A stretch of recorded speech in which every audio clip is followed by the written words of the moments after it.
guys, we're going to get started.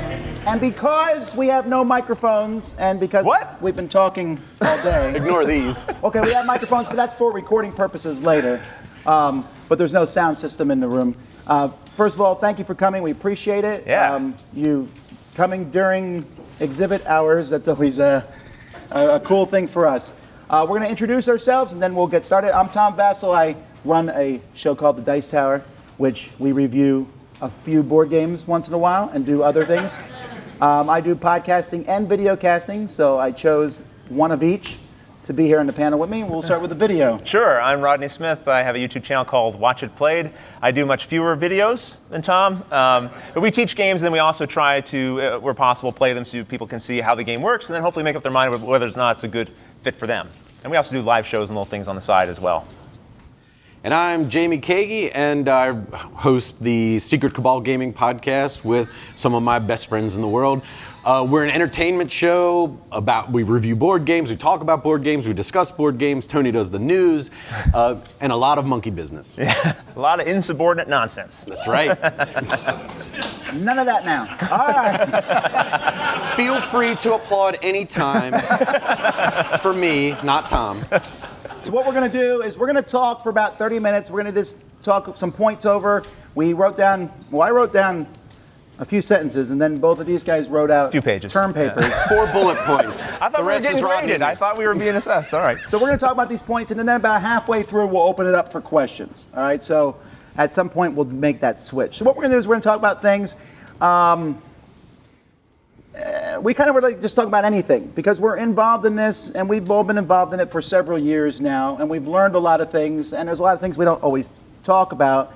So I might be somewhat blunt on some of these things, and hopefully we're not talking about you specifically. We don't mean to be, but at the same time, we've learned a lot of different things. Sure. I mean, one of the things that I think is good is that, I wrote this down, there's no formal training required to do this. Well, that's good because right? Eric Summer would be the only podcaster. Right, exactly. We'd all be out. So, like, if you've ever looked and thought, I'd like to do some, board game media content creation, but am I qualified? Yeah, you are. but at the same time, like, there are some tips and tricks and mistakes you can make and avoid, right? So hopefully we can share some of those things that we might have picked up along the way that can help you avoid some of those things too, right? That's absolutely right. I mean, when I got into it, I had some knowledge of audio engineering because I was in a band for years, and I felt like growing upon that, just doing research, Googles, figuring out what the right mics are, what the right equipment is, and then figuring out and learning from other people is one thing that's huge. So yeah, I started off with almost nothing and figured it out along the way. Right. So we're going to go down the line. We'll each say something. The others might respond back and forth. And these are just kind of in any random order. You're first. Did you know that? No, I didn't know that, but I will start. Having a script is useful. Now, one of the things I wanted to bring up, and I want to initially say that, technical side of things, you can learn that. Like we said earlier, you could learn that stuff. You can read articles, you can Google, you can ask other people that know how, and just to give you help with it.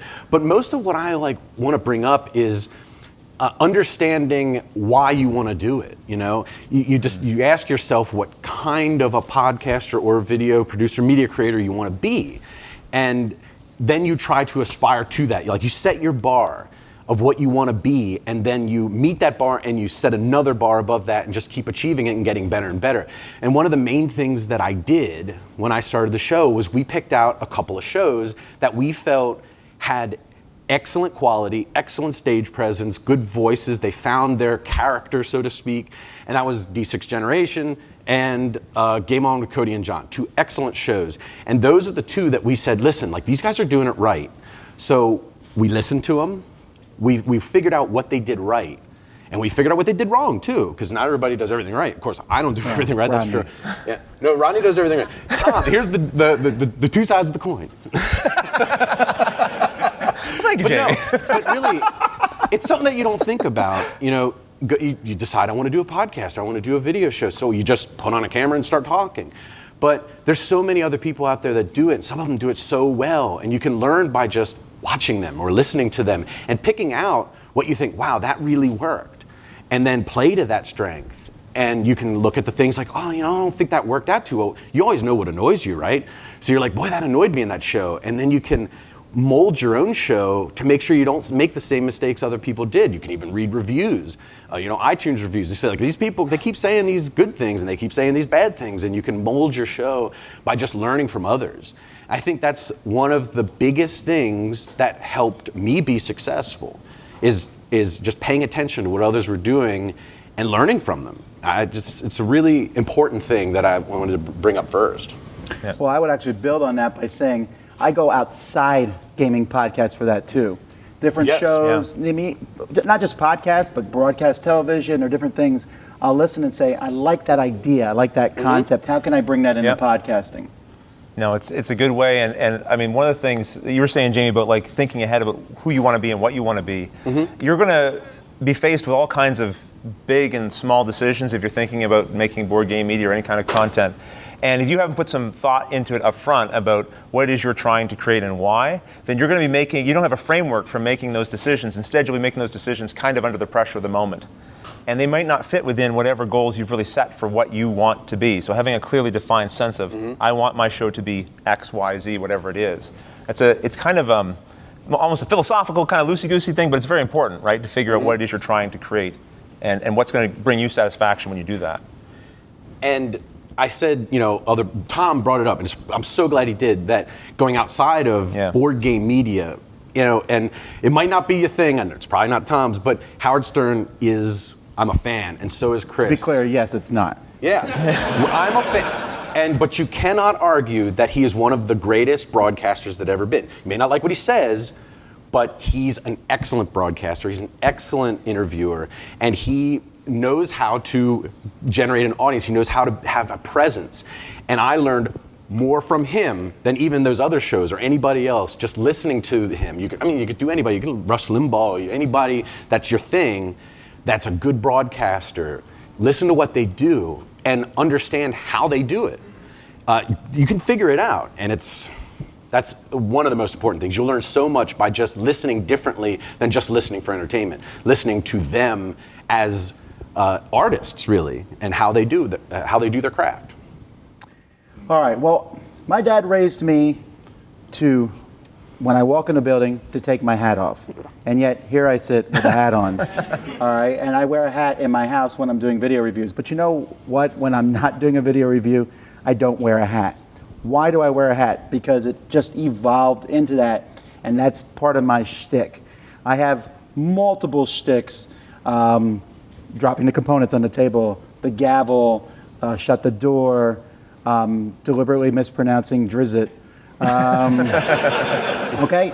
Now these things, you can force them in, but that never works, right? I've tried to force stuff in, it doesn't work. But sometimes they just evolve. And when I am very fortunate, and Rodney too, we got into videos before 7,000 people decided to do it on YouTube, right? Yeah, that made a difference. There's no question that gave us a leg up. But at the same time, because we had that leg up, but there's still many people doing it. What makes you different than everybody else? How are you different? And that's something that you need to work on, but it also kind of needs to come out. But at the same time, the podcast, your podcast is different. When I started, there was 3 other podcasts. Now there's a whole lot of them. Having 2 guys come and talk about the games they played that week, and then maybe one in-depth review, and then some other thing, that's been done like 60 times now. What do you do that's different? And that's the one thing that I'm always looking on both my YouTube channel and on the Dice Tower. What can we do that's different? Like a Board Game Breakfast, I said, no one's doing that, a variety show. So I'm going to try that. Right. And the biggest failure, me and Rodney talk about this a lot, we see new guys, new people jump into this, and they just try to do what everyone else has already done. But you're never going to gain an audience that way, really. You got to have some kind of shtick, something different. Right, unless you're bringing something else to the table. You can repeat a format that's already been done, but then what are you adding to that? And if you are adding something to it, that's actually good, right? Because then you're creating something different and interesting for the hobby that is growing all the time. And there's always going to be someone looking for that little something different, right? And one of the things you can do that's different is, like, you might not be as funny as everybody else, you might not be as clever, but you can work harder than everybody else. So one thing you can do is just put more time and effort into whatever you're creating and crafting. That's a nice thing, is to focus on just the quality of your presentation even, right?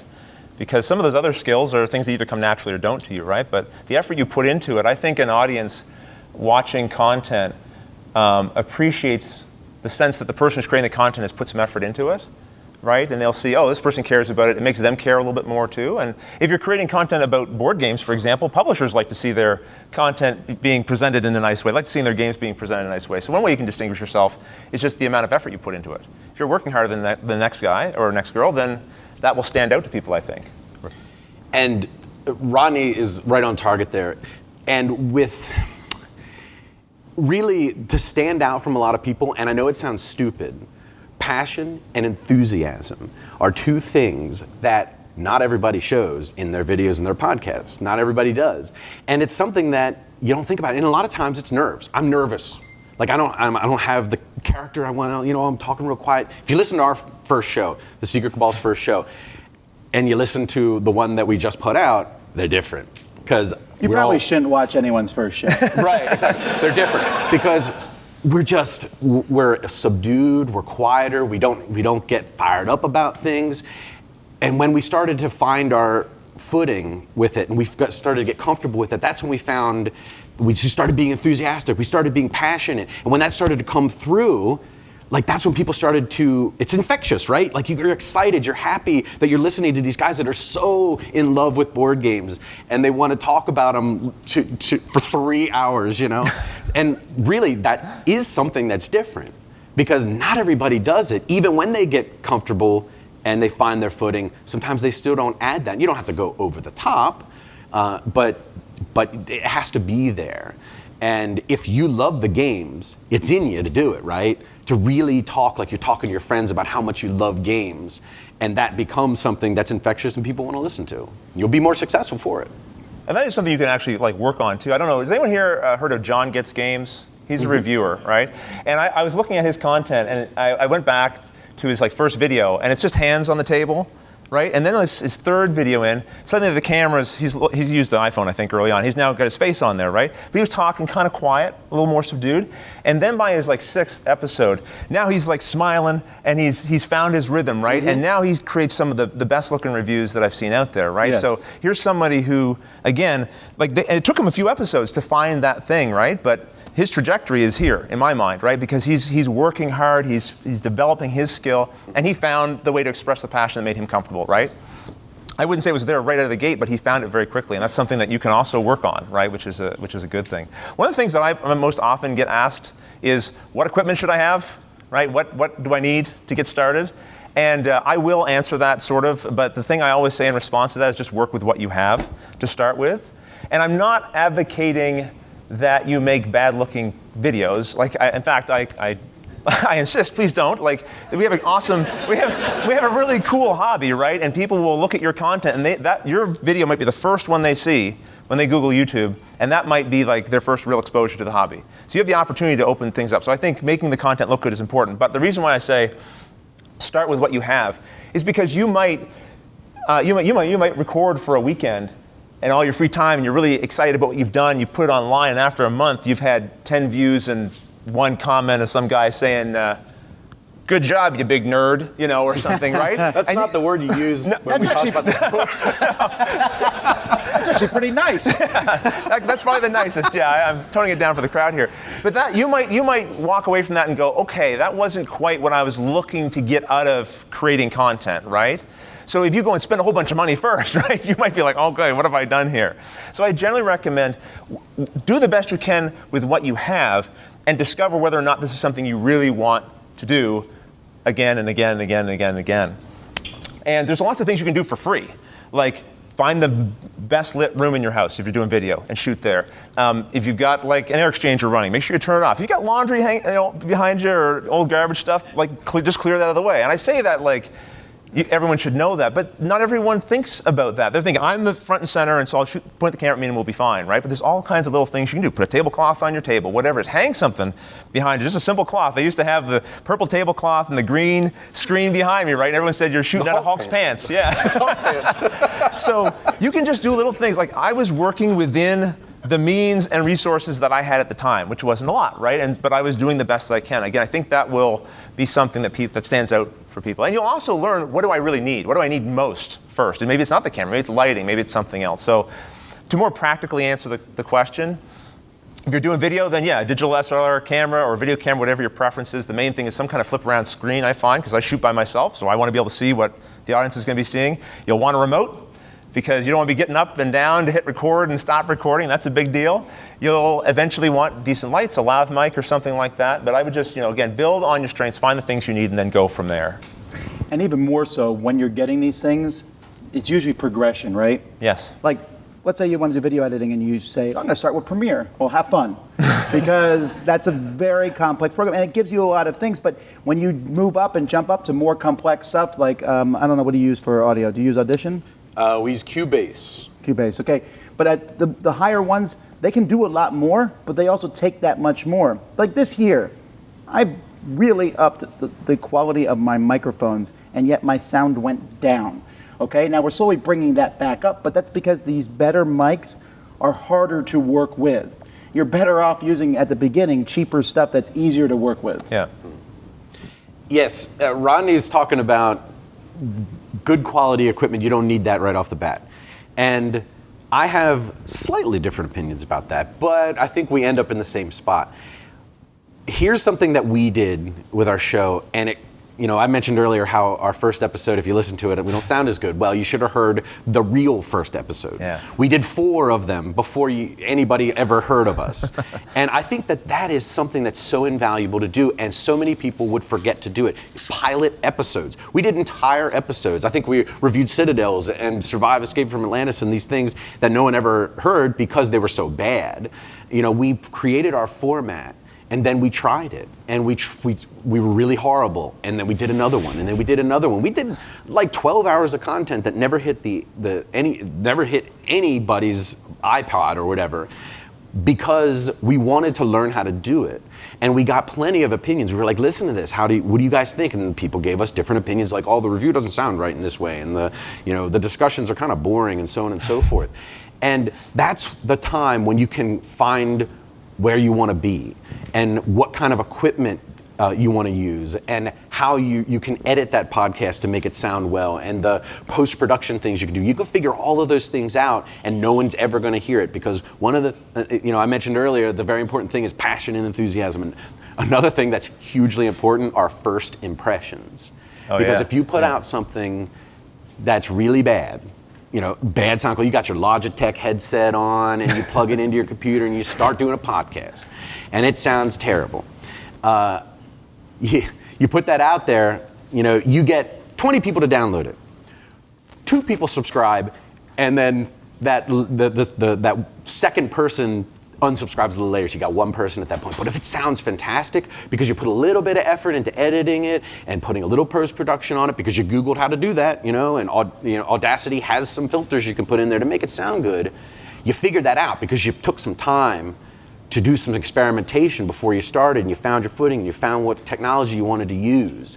And then, instead of only catching 2 out of the 10, you might catch 5 out of the 10, There's a lot there, and then those people might not come back even when you get better, right? You're 10 episodes in, you're really good now. Those people are now thinking, like, I remember when they sucked, So that's something I highly recommend, is just experiment and don't release anything until you're comfortable, until other people say, yeah, that sounds great, and not your mom, because your mom's gonna say everything sounds great. Everyone always says that, but my mama never. Okay, well. You have a different mother than the rest of us, Tom. That's how you turned out the way you did. Was that your second point there? Yeah. Oh, okay. That your mother ruined you. All right. Okay. Here we. I'm gonna jump around here a little bit. Go ahead.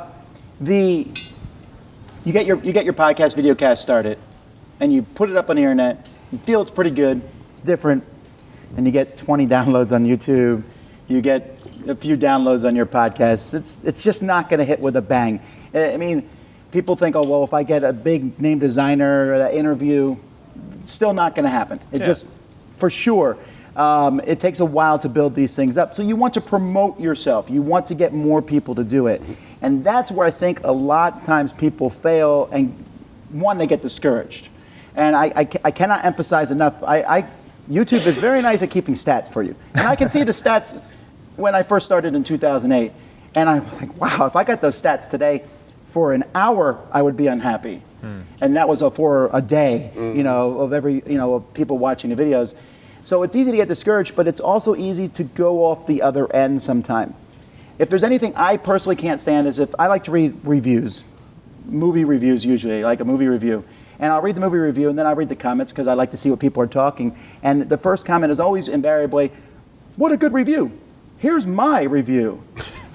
And it's like, what, you twerp, go back to your own review site. Why are you're trying to, you're always like that, hey, I did this, and you should promote yourself, but there's a way to promote yourself that doesn't get really annoying. And a lot of people, they promote themselves very, oh my God, look, and no one looks, and you're like, okay, I give up. It's like this burst of energy and you stop. Or, and I'm really not trying to point out anything, to promote yourself at the detriment of others. So when Jamie did his, what was your phrase? Lest your company be cowardly, lazy cowardly manure. Yep. Oh, I got the word switch. But yes, his thing wasn't, we listened to all the podcasts and they're just not that good. So we decided to make a good one finally. And I've seen this a lot where people will say something along the lines of, there's just not quality out there. So we decided to do it. Oh, thank you for saving us all.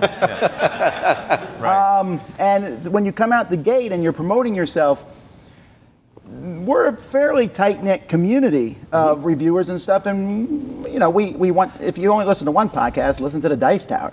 If you listen to two, then listen to Secret Cabal, right? But we that thing, but not really, right?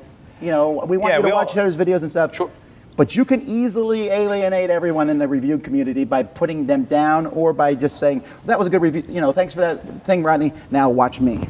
Yeah, I think it's really important that one of the things that I think is important is don't talk about being great, just go be great. Right? Some people they'll try to get out there and talk about the great stuff that they're doing.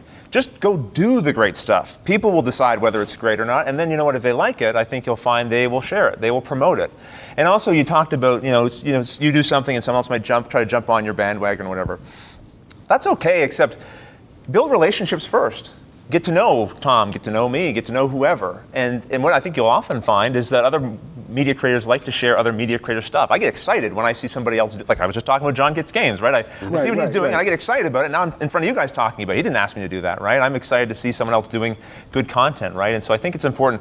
This community, we play games together, right? We sit across the table from each other and we learn how to socially interact and navigate. We want to see each other succeed. Maybe in a game we want to beat the other people, but generally we want people to succeed, right?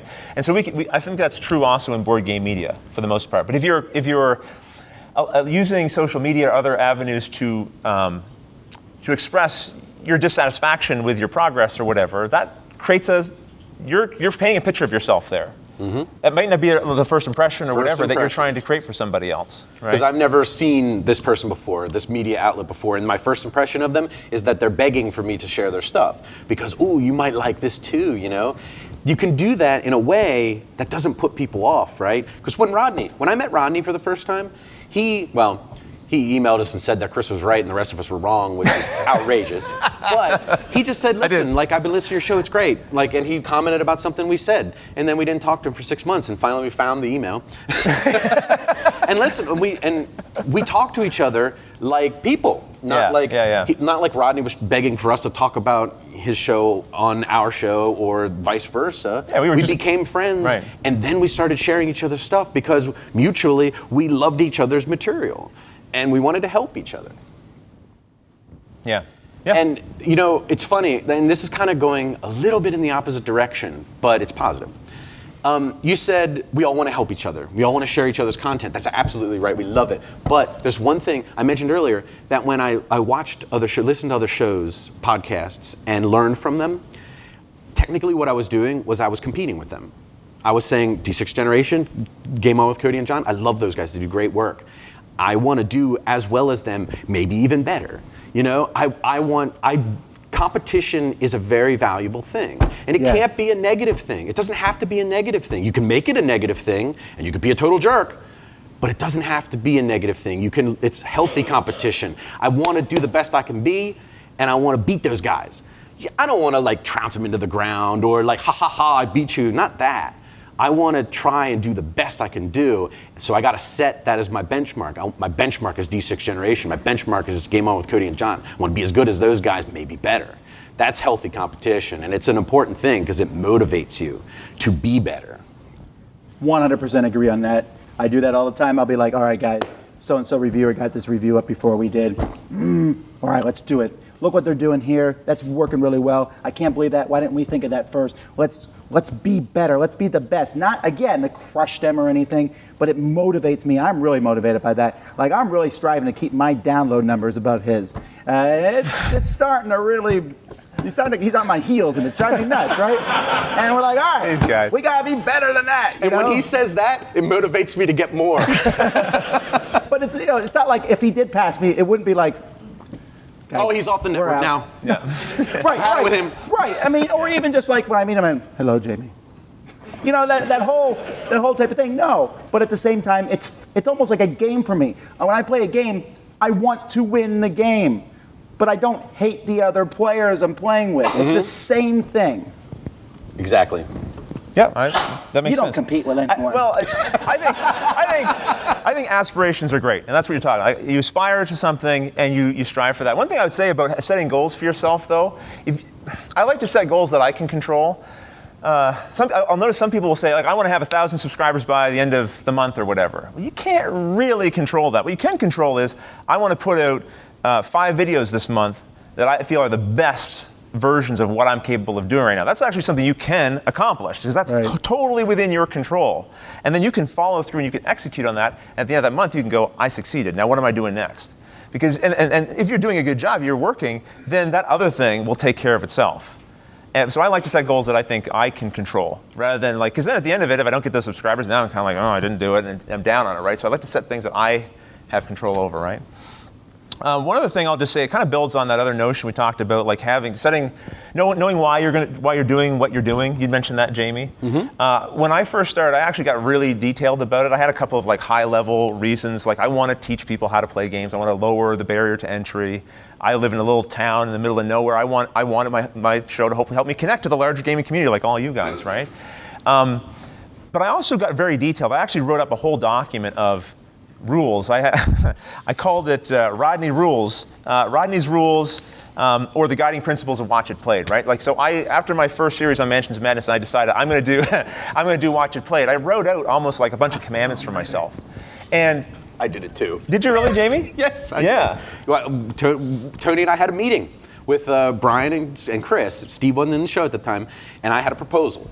I said, this is what I want our show to be. This is what I want the format to be. And these are the rules I want to set for our show. I didn't call them rules. I don't know, those guidelines of this is the way I want it to be. You know, we talk. I like alliteration, so Rodney's Rules. That's really right. Yeah. Ours was like a mission document or something like that. Go ahead, Rodney. Yeah, no, but the idea behind that again is when I'm creating content. When I was talking before, like you're going to have to make big decisions, little decisions. I wanted something to guide those things in the moment, because like you might say, well, why not just be yourself? Well, yes, but I'm not. Being myself isn't always what's good for Watch It Played. For example, when I wake up in the morning and I've got 13 hours of videos to shoot, Rodney wants to go back to bed. That's what Rodney wants to do, right? So, but I have laid out, here's what I'm attempting to accomplish. Here's the way in which I want to work. Or it might be I'm on the 30th take of trying to get that rule out of my mouth correctly. And I know in the back of my head, you know what, take 28 was fine. Everyone will be fine with it. But I have these other things that say, no, you're going to get it right. You know, and that comes back to me, and that drives me to continue being what I was trying to be from the beginning when I started 5 years ago, right? So those little guidelines, again, knowing why you're doing it and creating little principles to follow. It's not something that I typically share, but there's a whole bunch of little things on here about how I interact with people online and in person and all the things. It's not about not being you. It's about remembering who you're trying to be, right? And who you are, the best version of yourself, and working to try to continue to be that all the time. Because especially when you're creating content, that's all you have to present. Again, it goes back to first impressions. These things all tie back together again, right? So yeah, so Rodney's Rules are creating guidelines for yourself and that sort of thing, I think was helpful for me. And I think it's something to be thoughtful about why you're doing what you're doing and document if that helps. For me, it did. And that's halfway through the show. You guys made it through what, the first 2 paragraphs? Yeah, I got my About there. We'll have to do this again next year if they get through it. But these might come up in questions. So what Absolutely, yeah. we'll do now is we'll take questions, and with the caveat that we don't want your question to turn into an advertisement for your podcast. Hey, that's what you're talking about there. Yeah, that's right. No, I'm serious. It's the same thing I said it at designer panels. Yes, ma'am. Okay. So I've heard from other content creators, and maybe even from you guys in the past, that when you're doing something like this, consistency is key. So, like, you decide you're going to do this, or you're going to do 2 reviews a month, or you're going to release your stuff on a Monday or a Tuesday. Do you agree with that? And when you start off, do you think that you can just say, well, I'm going to do 1 a month, or do you need to have a weekly or more than that? When does his show come out? When does my show come out? Wednesday. Right. When does mine come out? Whenever it's done. Whenever you decided not to go back to bed. Pretty much. For podcasts especially, I cannot emphasize how important that is, to the point where if we miss a day when it happens, we hear about it, and I like that because that meant people were looking forward to it. And I know on Wednesday I'm listening to Secret Cabal. I know I can get a new one, and I know the podcasts I listen to are very consistent, and also just they're consistent. They're internally consistent. I've been a pastor before, and one time I thought it'd be funny to do the service in reverse order. I thought, hey, we'll preach first, and then we'll sing, and then I thought I would get lynched at the end. Because People like patterns, don't they? Yeah. They do. And you should change things up and all, but that consistency. And you talk about being Rodney and not wanting to get bed. That will put you above other people. Is when you do it and you're not really in the mood, but you're doing it because you want to keep that pattern consistent. Yeah, like YouTube, for example, they have their own suggestions. Like I recently listened to a YouTube panel or whatever, and they were talking about the importance of having a schedule. I don't personally, because it just depends on when I get the thing done. Some videos take longer than others, so I'm not able to sort of sit on a fixed schedule. My thing for me is I'm going to make sure I'm getting out 2 to 3 videos a week. That's kind of like my plan. So as long as I'm hitting that, it might not always be on the same day. There are also some things you can study too, but when people are most likely to watch content. So afternoons in American time or Eastern time, whatever, is typically a good time. So that's something you can Google. YouTube has details on here's the best day of the week. Here's when people seem to watch YouTube content for the most part. That's something you can look up. So then if you're only releasing 1 a week, maybe you pick that day, right? I absolutely, well, just real quick, I'm sorry, I saw the hands going up. But when I first started and I chose Wednesday, the reason I chose Wednesday was because I noticed Tom was Tuesday, I believe, and I think it was one of you that I know. I looked at D6 Generation, I looked at Game On with Cody and John, I looked at Fear the Boot, another one that I always listen to, and I was like, they seem to have days. Nobody has Wednesday. Right. So I'm going to pick Wednesday, and I'm going to make sure that when they wake up in the morning and get in their car, they have it to listen to. I do it midnight is when I shoot for. So when you wake up in the morning, you're going to have it. And sometimes, and I know Patrick and Rob, Blue Pig, Pink Pig said this too, like one time they forgot to upload it. And they uploaded it at like 8 o'clock and people were ape. They couldn't, they were like, I didn't have it for the car, So it really does matter to people to be consistent like that. In the back, yes, sir.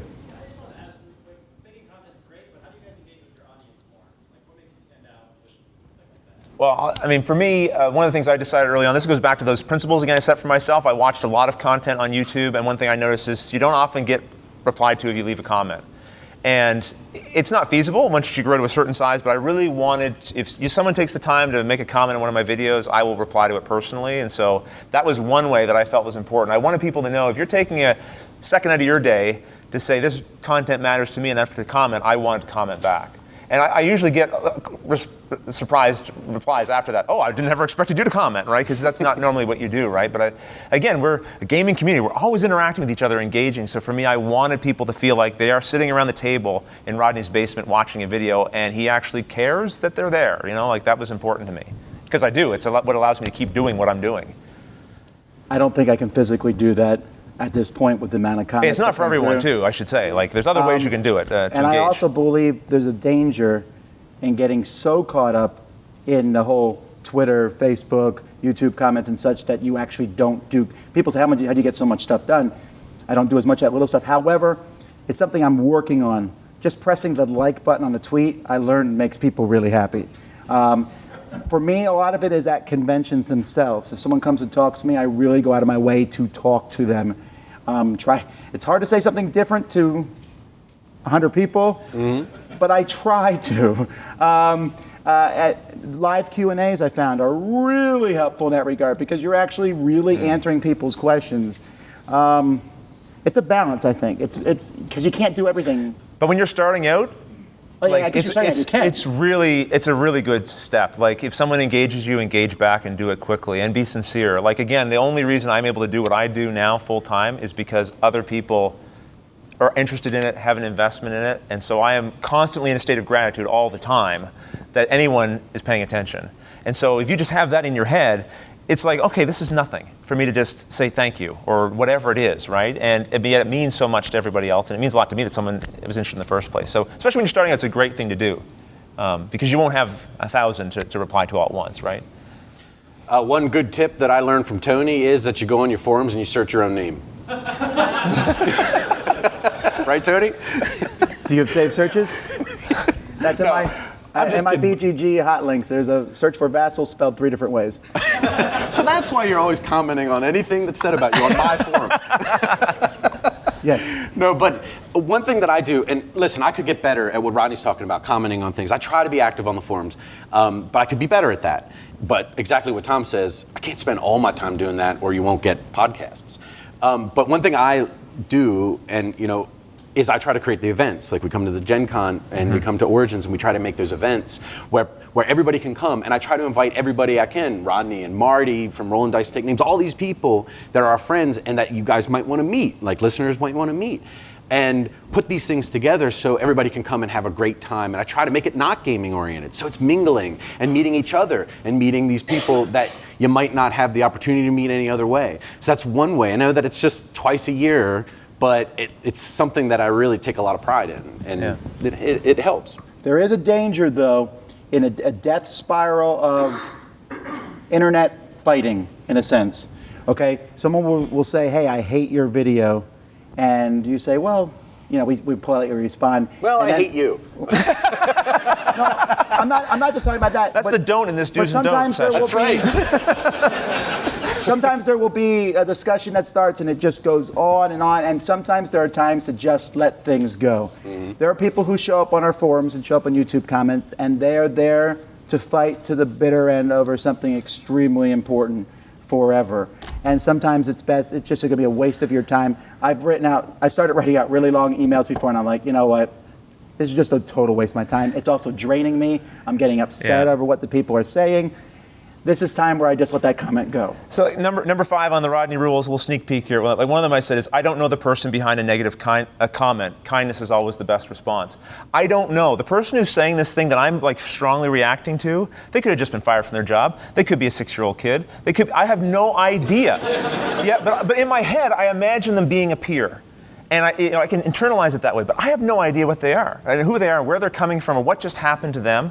So I don't need to put that weight on my shoulders. I can either ignore or I can say something kind. And what I've found, 9 times out of 10, when someone says something that I feel is an attack on me and I just say something kind in response, the answer is always something kind back. I've never had coming back at me and go, "Well, you big jerk, why were you so nice to me?" It's usually like, "Oh, and I'm sorry." And usually they'll apologize. They'll say, "I didn't mean to sound so aggressive," or whatever. And it's, so if I don't allow myself to get caught up in that death spiral that you talked about, right, you can usually diffuse it.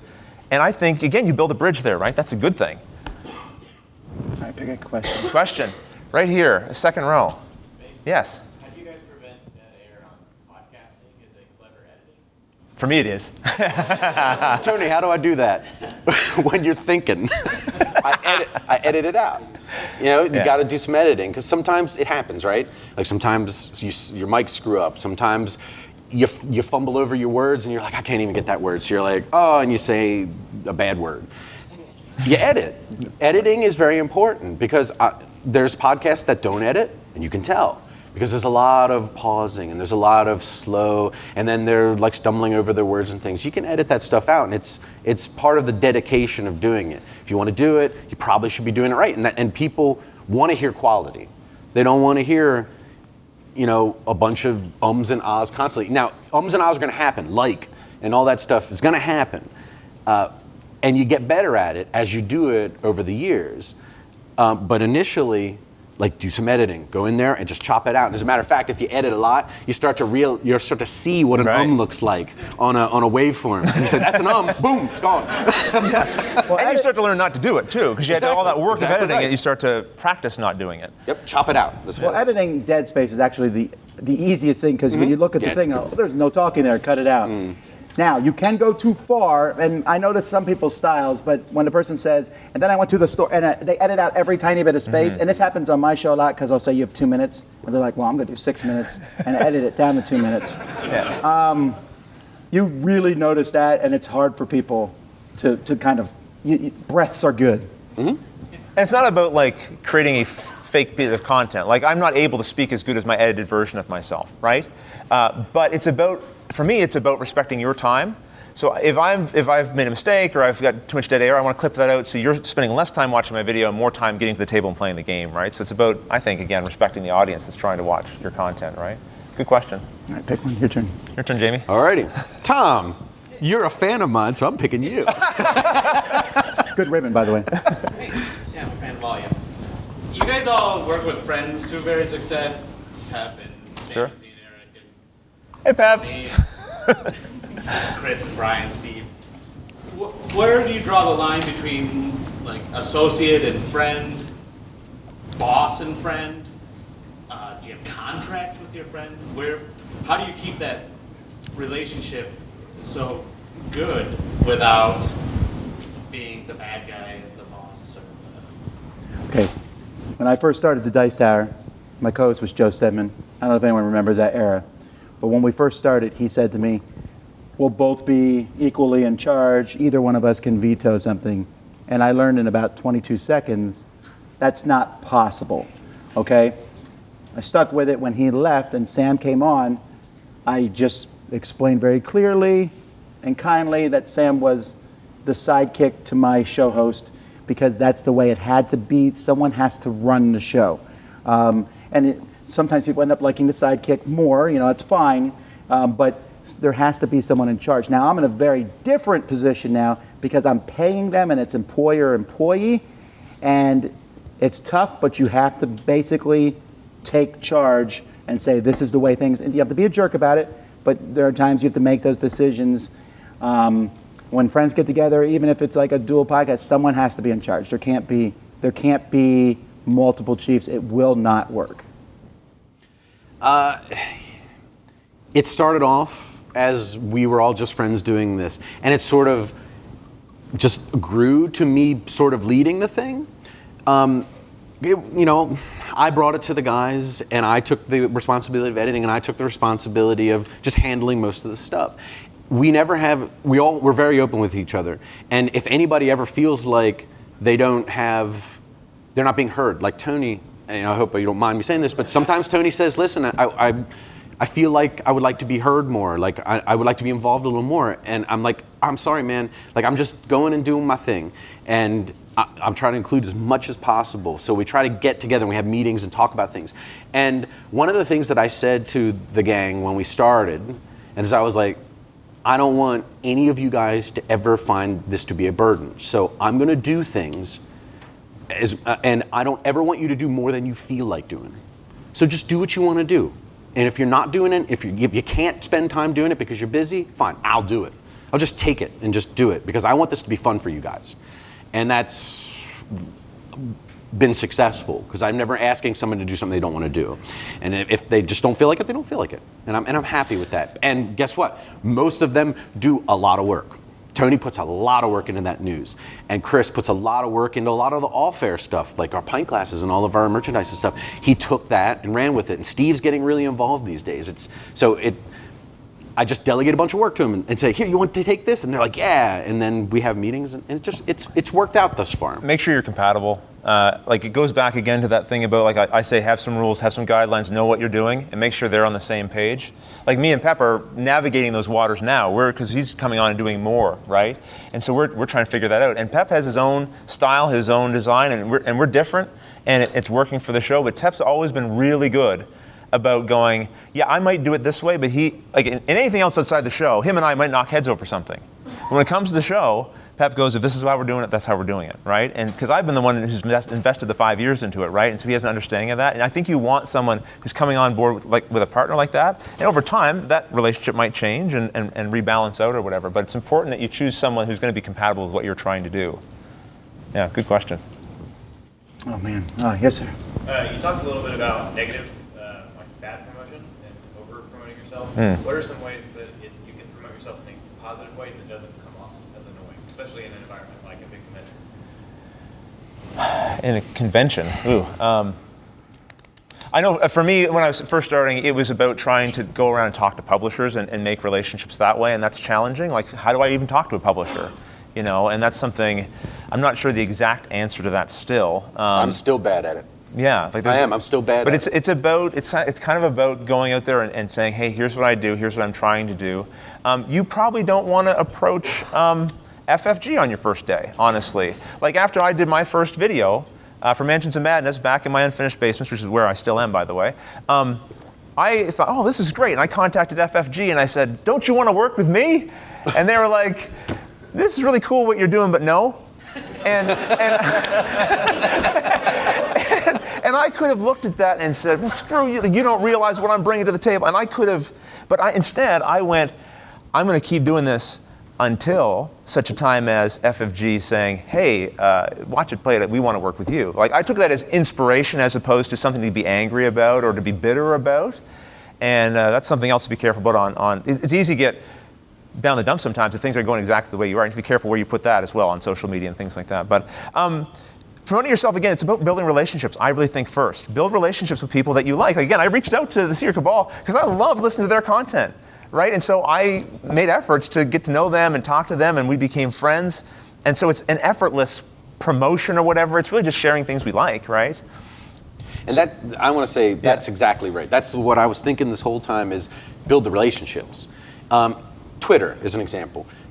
Somebody tweets something, like I tweet something to Chaz, for example, and somebody else, some other podcast that I never heard of, kind of comes in and says, yeah, and kind of comments on it. And like, that doesn't bother me, but then the next time they do it again. And then the next time they do it again, I'm like, who are these guys? And they're just trying to wedge in my conversation in a way. It starts to feel that way after a while. And I'm not saying don't comment on other people's stuff. That's cool. Like Brawlin' Brothers is a good example. Those guys, they contacted me. They said, we really like your show, blah, blah. So I was aware of them. And then every now and then they would tweet to me. And then sometimes they would comment on things that I said. And it was less intrusive at that point because I knew who they were.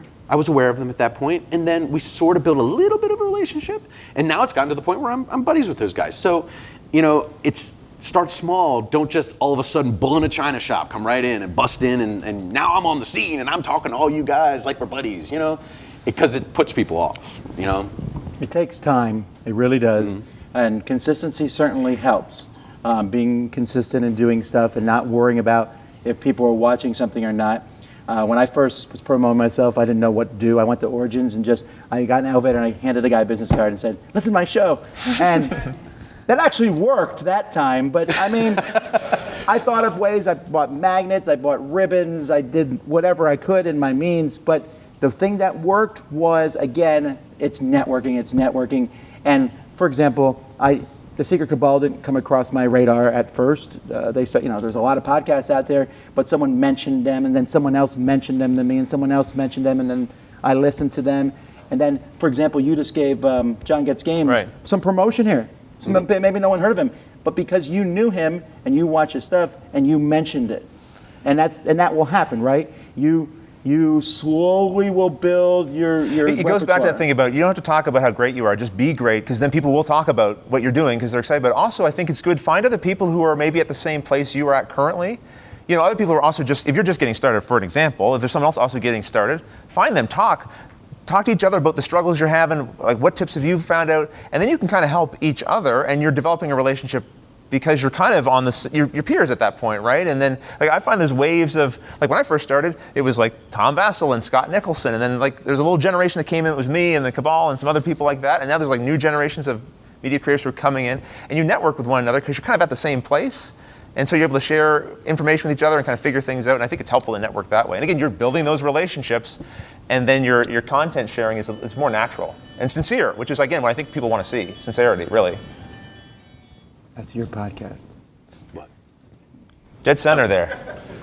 So Jamie really hit it on the head when he mentioned passion. You're right. You can feel it from the yeah! No, I'm serious. It's fun seeing Tom Vasel come on and start talking, and he's fired up. And I'm like, I love this guy. Start listening. Then I hear the crossover with Secret Cabal, where you guys are talking about Gen Con. You guys are fired up. And I'm like, oh my God, I gotta listen to more of this. And Rodney too. Rodney is so positive. You guys have this amazing energy. And I think that's what just keeps pulling us back in and in and in, is you guys just have this, it's amazing. And do you guys ever have days where, real life is getting in the way of all this great stuff, and you're just, you're having a bad day, you're not feeling it, and you're like, hey, I'm not going to create content today, or do you just muster the energy and just try and power through it, if you're not feeling it? Yes. Yeah, I've been forgetting to do this, but since we're on video and you can't hear that, the question is, what do we do on days where we don't have passion? Right. How do we do videos, or do we not do them? And I would argue, first of all, I try to be myself on camera, but I'm always going to be more than myself. If there's one thing I learned from teaching, preaching, or being in front of people in any way, is you may think you're being overexcited or over-enunciating or over whatever, and you almost never are.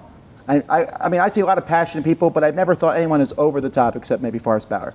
And even then I'm kidding, because everyone, when you're super excited, you're not as excited you don't come across as excited as you think you might be. People will let you know if you're being too excited. Mm-hmm. So go for it. I get it. I do get that a lot. You're too enthusiastic, man. You like everything. Yeah, but people like that, right? Okay, but you're right. So what happens when I am having a bad day, or I just had a big argument with, one of my kids, or whatever. I mean, real life. There are some times where you have to pull back. If I'm feeling sick, it's better not to put out. But I can fake it to some degree, and my love of that game, or hatred of that game, is not necessarily affected by the fact that I threw my clothes on the floor instead of putting them in the laundry basket. I just go back to, again, I have my little rules, my thing, and usually it's about, okay, I'm not feeling it right now, but I have a job to do, and so I go and I do it. And knowing why I'm doing it, people, creating content is not quote unquote fun, but because I know why I'm doing it, it's super satisfying. At the end of the day, I'm exhausted, but I feel very satisfied. And so I'm tapping into energy that I didn't have when I was a finance officer at Health Canada. You know what I mean? I'm doing something, and I'm motivated by what I'm doing in a very different way. And again, because of a lot of the support people here and outside of this room, it's very invigorating. So even if I'm not feeling it, I'm going to find it. I'm going to find it, because people are counting on what I'm doing, and I'm counting on it. My family's counting on it too, because I'm doing it for a living, right? We don't always feel like going to our job. The boss still wants us to be there. But sometimes you do need to take a sick day. Sometimes you just need to go have a nap, go read a book, go do something different, for sure. Yeah. My answer is, you gotta just put on your performance hat. And it's not saying that I'm putting on an act, but some days I just don't feel like doing it today. I'd rather be playing a game than talking about games, just because I'm not in a good mood that day. But you know what? I get there, I get to the mic, and I say, hello, and welcome to this episode, whatever. And it just turns on like a switch. And I'm that guy, I can't not do it, because Tony's in he's gone. Tony's in He just left to California. Anyway, Tony's in California. Typical Tony. Chris and Steve are in the room. Brian's in Florida. I can't just say, go home, guys, or don't come over today, guys, because the show's got to happen, because I put it out on Wednesday, and I got to have time to edit it, right? So I gotta just get it out of my head and turn that switch and get into that mode. You got to be a performer, because this is show business, right? The show must go on. But Rodney's right. Sometimes you got to, if you're sick, you can't do it. If you're sick, you're going to sound After bad a convention, stuff. my throat's going to be gone. But So if I'm just having a grumpy day, shut up and do it. Be a performer and do it, and be enthusiastic, because I love these games. And I'm enthusiastic about them yesterday. I can be enthusiastic about it now. Right, So just about finding do it again. Yeah. I like this hand right here. Yeah, that's the one, yeah. I like all the other hands too, by the way, but that was... This is kind of back to a little mechanical question, but I'm curious. You mentioned the word scripting at the beginning. To what extent, if any, do you rely on or use scripting for your shows? We have two different questions or answers about like that. for my instructional videos, they are 100% scripted. I take the rule book, I rewrite it. I write it the way I would talk if I was my best self. And I wasn't forgetting things, I wasn't going down rabbit trails or repeating myself and not umming and ahhing, right? So I have the script, but it's written in my voice, so hopefully when you're watching, you don't feel like I'm reading off. And I don't read off a teleprompter, I have it to the side and here's the paragraph I'm saying, I get it in my head and then I deliver it type of thing, right? And sometimes I'll adjust things on the fly because it doesn't feel right in the moment. My gameplays are totally unscripted, that's where we're playing a game and I'll have an outline, okay, we're gonna do one round of play or whatever, but otherwise it's sort of like, that's just sort of on the fly. Our live shows, me and Pep, of course, very unscripted, but instructional videos, because of what I'm trying to do, get you to the table, playing the game as quickly as possible. I want to use up as little of your time as possible, so that's how I do it. Our show's completely unscripted because it's mostly just conversational. It's entertainment, right? You mentioned the script earlier. It's an outline. I talked about, set your bar, make it happen, stage presence, stuff like that, and then I just expound on that. And this is the same way that our show is. When we have a discussion topic, I'll just outline a bunch of stuff that I want to talk about. When we do a review, I outline the stuff. All right, we're going to talk about, the upgrade action inside now. We're going to talk about the whatever action now. And then we just talk about that. And if somebody else wants to add to it, they'd add to it. And it comes down to, even when I do that walkthrough, that little overview of the game in the beginning, it's not scripted. As a matter of fact, I just sit down at the microphone, hit record, and start talking. And the game just comes out of me. Because I don't do what Rodney's doing. I'm just trying to get you to understand how the game is, how it feels to play it a little bit. And I just talk about it, and I go from the beginning to the end of the game. So I've never scripted anything. The Bonacor commercials, never script those. I just start talking. And whatever comes out, comes out. I'm a little bit different for the podcast and for the video. For the podcast, I write out about this much, a couple pages, mostly because for Eric, I have a really hard time with scripts because I can write out the whole script and then I don't even say anything I wrote out. Again, here I wrote 4 sentences, and they both wrote out a couple pages. Yeah. But I really sit and think about what I'm going to say. Before I do like a video, I'll read the rule book, I'll sit there and I'll think. Okay, I'm ready. Now this bites me on the podcast because you might say, Tom, sometimes it seems like you're not listening to Eric. Yeah, because I was sitting there thinking, okay, this next game, what am I going to say? These are the points, okay. And then later on next episode, I'll say, this game, have you played it, Eric? And he said, I think we just talked about that.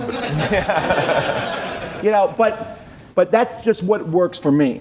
I write out a script for anything other people are involved with because it's really important that people are doing things at the right time. But for myself, the thing I think about the hardest is the rules. When I'm telling you if I like the game or not, I just go with the flow. Now, if I don't like it, or I say something I think it sounds idiotic, I will delete that and you'll never see that and do it again. Sure, yeah, when I'm doing those game overviews, sometimes I stop and delete what I just did and start again. Sure. But what will happen is I'll be like, and this game designed by... All right, let's do that over again. And then I'll go read it and start and forget again. Oh, yeah. Some of that stuff's... I delete that now fast because it's... Derek puts it in the blooper folder. I've been doing this for 5 years, and I still do multiple takes of things. So if you're like sitting there and you're recording, and you're like, oh my gosh, I'm terrible at this. It's normal. I'm not a professional, so that script is helpful to me, right? I'll go back to that and redo it. I'm sure there's more questions though. Does anyone have another? Gonna have to be the last question. Yeah. What are we? We're close to the end now, right? Yeah. So all major podcasts have like branding type stuff. The Dice Tower, you have your Dice Tower logos. Game Breakfast, Secret Cabal, you have your model, the War Cobra, Watch and Play, the vehicles and everything. How important is that to have from the very start, or how early on do you need to have like your intro music or other stuff, your logo, any of that stuff set? I'm a graphic designer. It is extremely important to have it immediately. It is, and that's the way I feel about it. Marketing is important. First impressions are important. If you have a bad logo, looks bad, and then later you can have a good logo, that's fine, but don't go out and buy it, don't pay a graphic designer to do it, but have something that's good. You don't want it to look bad. You don't want to put forth a bad image up front because people remember that. Yeah, but you are a graphic designer, okay? Yeah. It's not, graphic design isn't free. No, I'm just saying, you can get people to help you, you can make something that looks relatively good. I didn't have like good branding at all at the beginning. I didn't have a logo, and I've gone through 2 or 3 different iterations, and I'm thinking about changing again even. I think it's important for people just to recognize, especially when you're first getting started. It helps people, it gives them a touch point.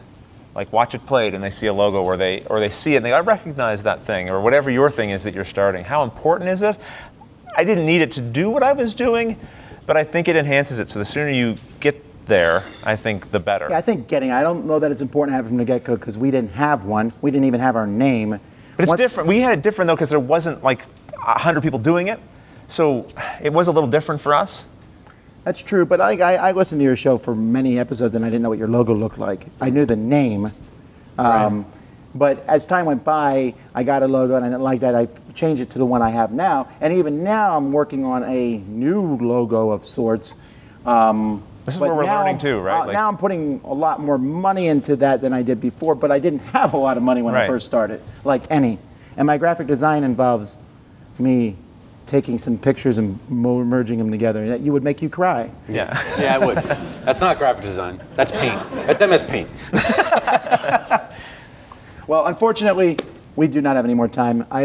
We already went a minute over, which is not that good. But we are around the whole convention. I'll even just say, like, I'll hang around here for a little bit after. If anyone has questions they didn't get to ask, I'll be around here if people want to ask too. I don't know, but you guys have to run off. But I am slowly walking into my booth so Yeah. you can walk with me and get questions that way. Yeah, sure. I drank half that pitcher, so you're gonna have to wait a couple minutes. I hope like this was, that, I Tom? hope You this don't was want that on helpful in the some video? way. I hope that if you're thinking about doing board game media, you look at it as an opportunity. So get out there and do it. You guys. Thank you.